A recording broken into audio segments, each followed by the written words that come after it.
Saúdo a igreja com a graça e paz de nosso Senhor Jesus Cristo. Amém? O texto que vamos estudar hoje, ele nos retrata uma situação inusitada, que foi o encontro de dois grupos, de duas multidões, que estavam caminhando em sentidos opostos. Eu peço aos irmãos que abram suas Bíblias no livro de Lucas, no capítulo 7. Nós vamos estudar os versículos de 11 a 17. Ao encontrarem o texto, eu peço aos irmãos que se posicionem de pé para que nós possamos dar início ao nosso estudo de hoje. Amém? O verso 11 nos conta que, pouco depois, seguiu Jesus, ele viagem para a cidade chamada Naim. Iam com ele seus discípulos uma grande multidão. Quando chegou perto da porta da cidade, eis que levavam para fora um defunto, filho único de uma mãe, que era viúva, e com ela ia uma grande multidão da cidade. Logo que o Senhor a viu, encheu-se de compaixão para com ela, e disse-lhes: não chores. Então, achegando-se próximo ao esquife, o tocou. Neste momento pararam os que levavam e disse: moço, eu te digo, levanta-te. O que estava morto sentou-se e começou a falar. Então Jesus o entregou à sua mãe. O medo se apoderou de todos e glorificavam a Deus, dizendo: um grande profeta se levantou entre nós e Deus visitou o seu povo.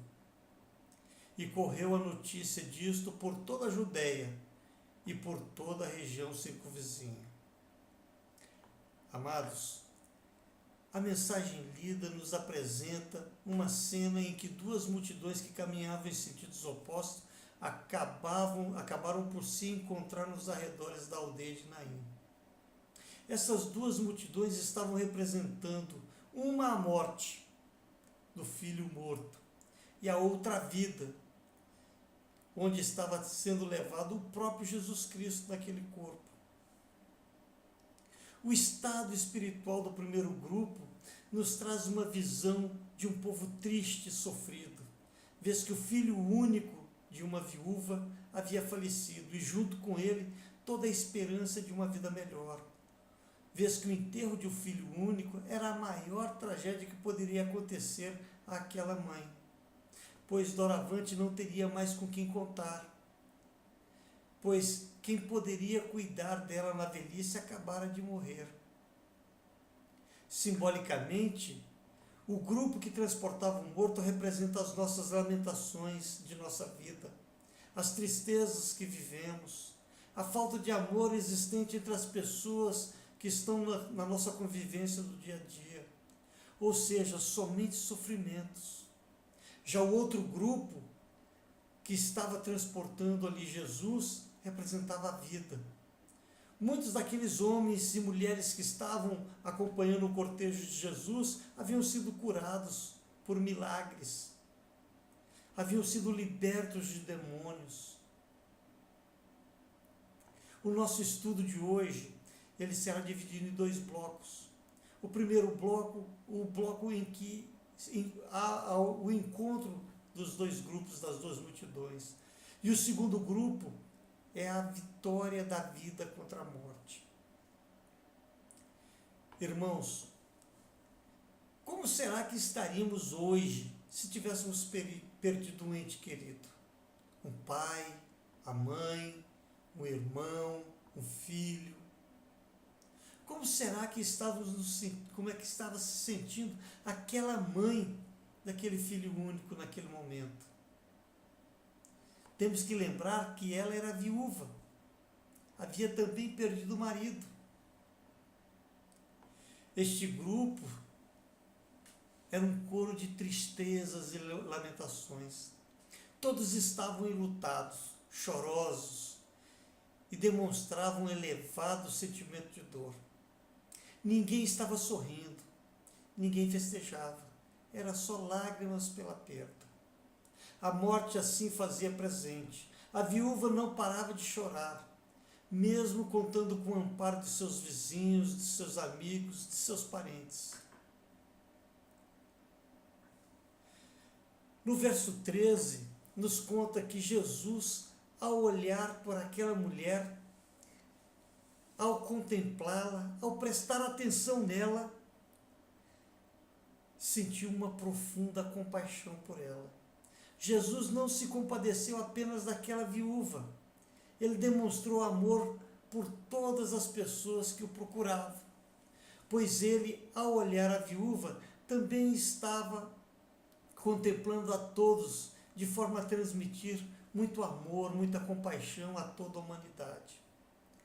Ele disse: eu sou aquele que minimiza o seu sofrimento. Venha a mim, que eu vos aliviarei, independente de qual seja a sua dor, de qual seja o seu sofrimento, de qual seja a sua discriminação, o seu desprezo. Sua palavra e seu olhar possuem um poder inigualável. Quem fala com Cristo recebe sua unção, recebe a cura, recebe a libertação de seus sofrimentos, porque Cristo é cheio de bondade, de ternura, de compaixão. As suas bênçãos são ilimitadas, basta que nós creamos nele. Naquele momento do encontro dos dois cortejos, Cristo praticou 3 atos, 3 ações. A primeira foi ir ao encontro daquela mãe chorosa e dizer para ela: não chores. Quando estamos passando por provas, normalmente nos apresentamos com um semblante de tristeza e muito choroso.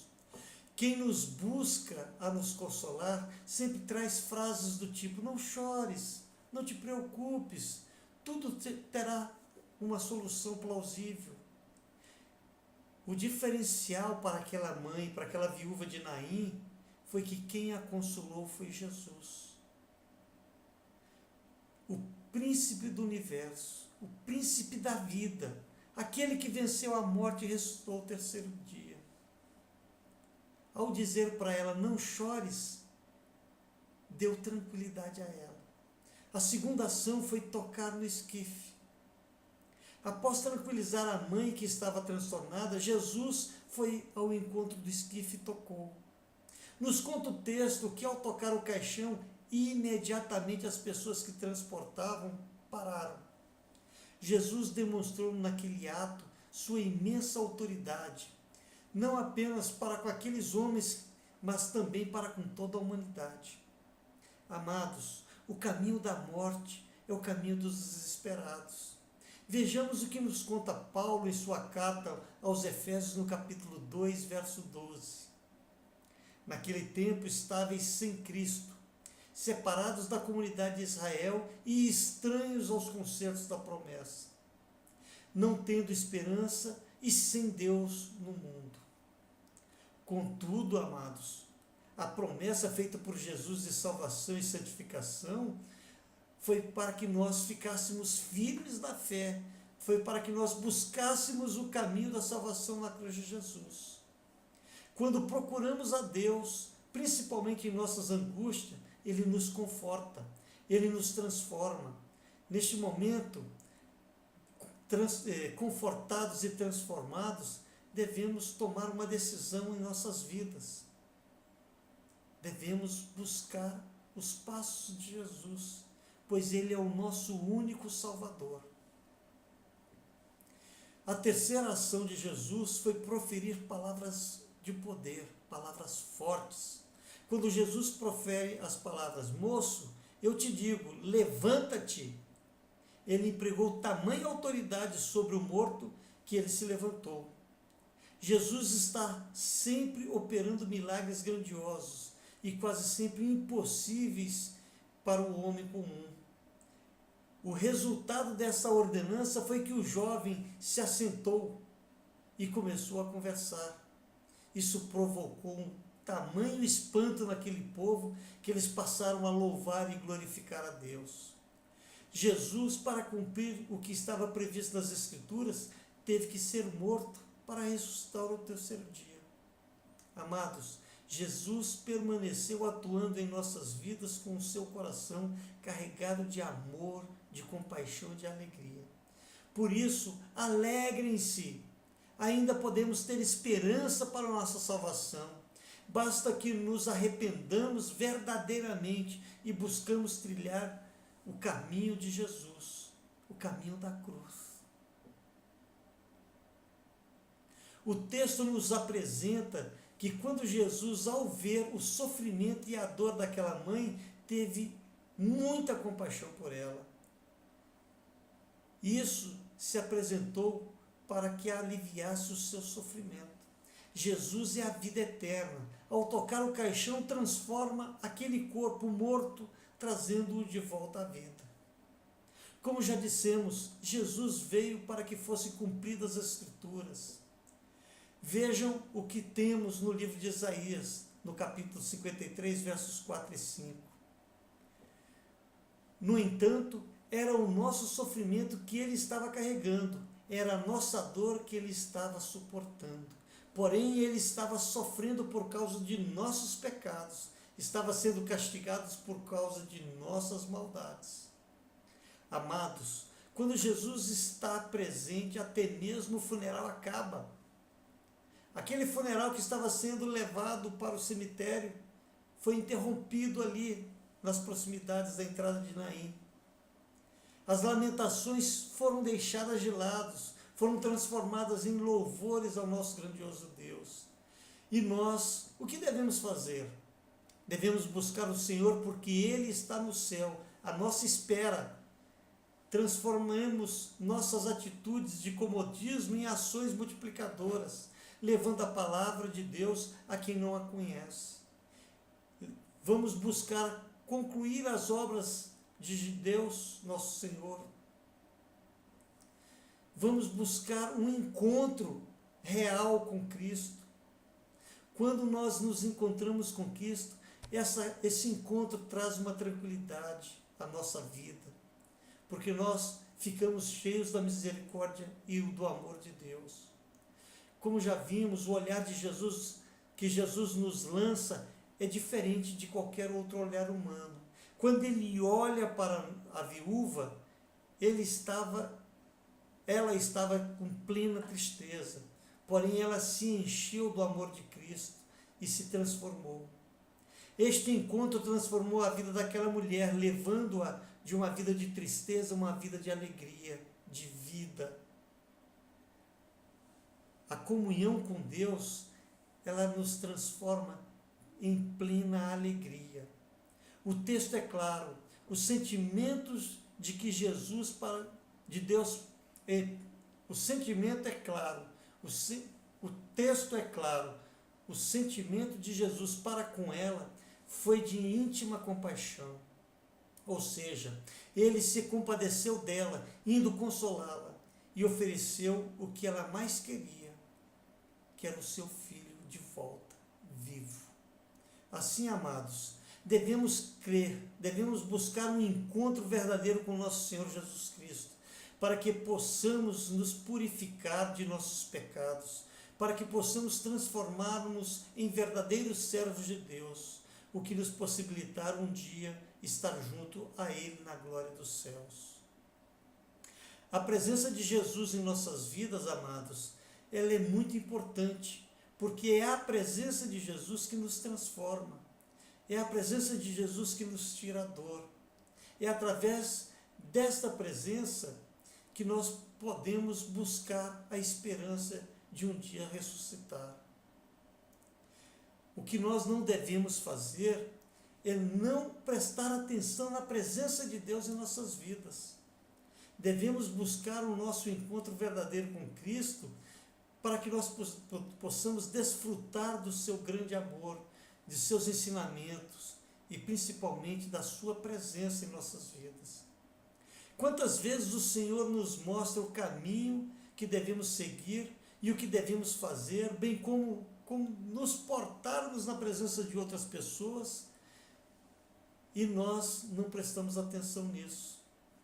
Não somos capazes de reconhecê-lo, conforme aqueles 2 discípulos que estavam no caminho para Emaús, que conversaram com Cristo durante o caminho, depois estiveram com Ele durante toda a tarde, e só foram reconhecer a verdadeira identidade daquela pessoa quando Jesus partiu o pão e o entregou.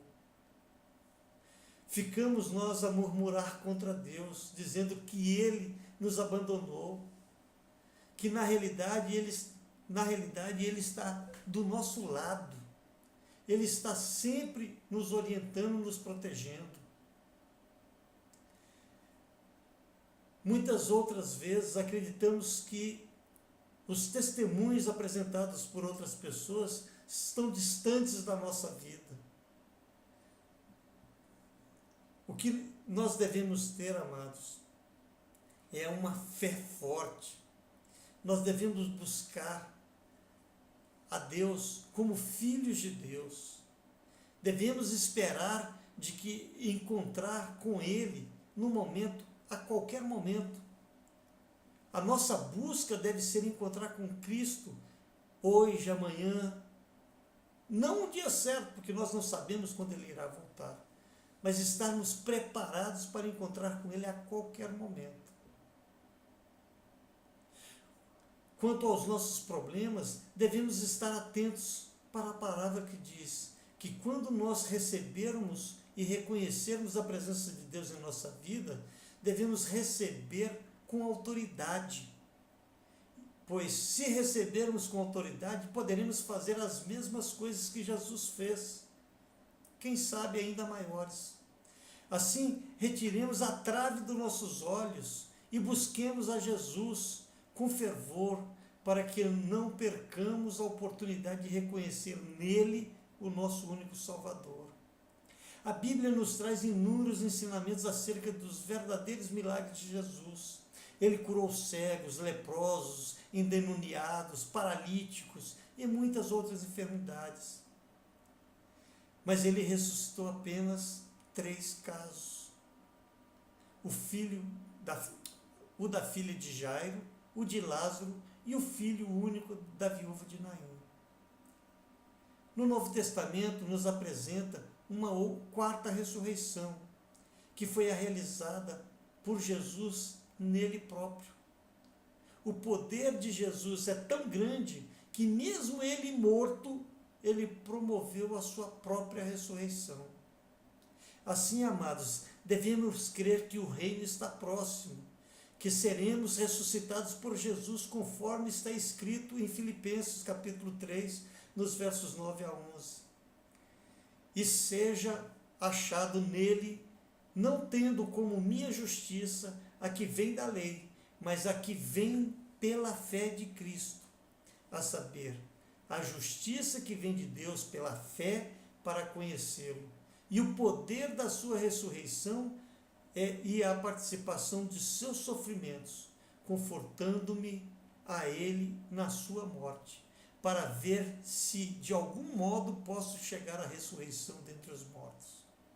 Assim, amados, eu peço que fechem seus olhos e sintam a presença de Deus neste momento, a presença de Deus em suas vidas, o poder do Espírito Santo que faz morada em vossos corações.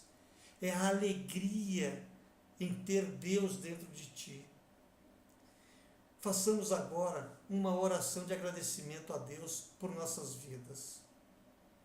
Soberano Deus, Pai de amor, de bondade, aquele que não mede esforços para proteger a todas as pessoas das iniquidades, aquele que não permite que os ímpios prevaleçam sobre um homem bom e humilde de coração. Agradecemos a Ti, ó Deus misericordioso, em nome de Jesus, por sua grande misericórdia para com seus filhos, que mesmo sendo pecadores e desviados de vosso caminho, Tu estás a nos proteger e a nos orientar. Soberano Pai, cubra-nos com vosso manto sagrado e purifica-nos com seu sangue redentor derramado na cruz, para que possamos almejar a possibilidade de salvação quando vier o juízo final. Assim, nós vos pedimos, em nome de Jesus, o Cristo Salvador,